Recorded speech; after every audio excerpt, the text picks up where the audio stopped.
بسم الله الرحمن الرحيم. صلي على رسول الله. النهارده هنعمل طريقة عمل الموز والفراولة باللبن. خلاص، عبارة عن مثلا الكمية اللي تناسبك، مثلا كوبايتين 3، تحط لهم مثلا كوباية لبن أو كوباية قصادها كوباية. ده تبع التغذية بتاعتك بقى. خلاص، هتحطي مثلا الكوباية معلقة سكر. تمام. تاخدي الفراولة، هتحطها كده لو كان الخلاط بتاعك يعني قوي، او تقطعيها.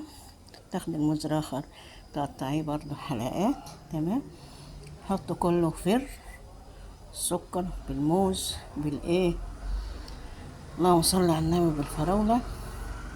ولو يعني الناس رياضيين او كده، مش حابين السكر، ممكن ناس بتشربها كده من غير سكر، ممكن ناس تحط عسل ابيض.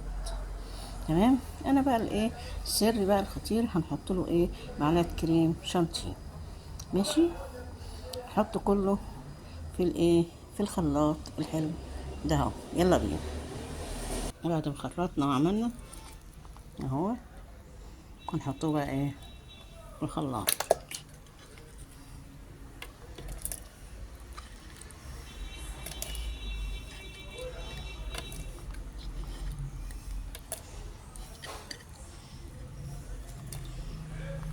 اهو هنحط معلقه كريم شانتيه. تمام. نخليها بقى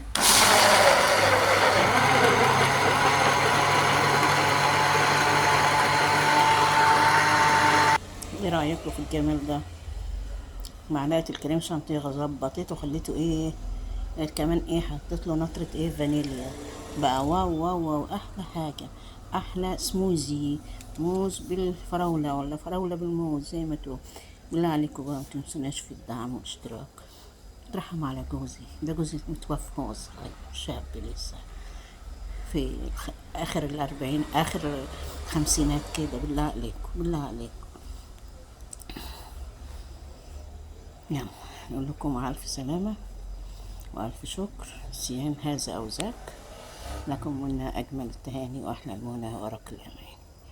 مع ألف ألف سلامة. ربنا يجبر بخاطركم زي ما بتجبروا بخاطر. يا رب يا رب يجبر بخاطركم زي ما بتجبروا بخاطر. يا رب آمين آمين.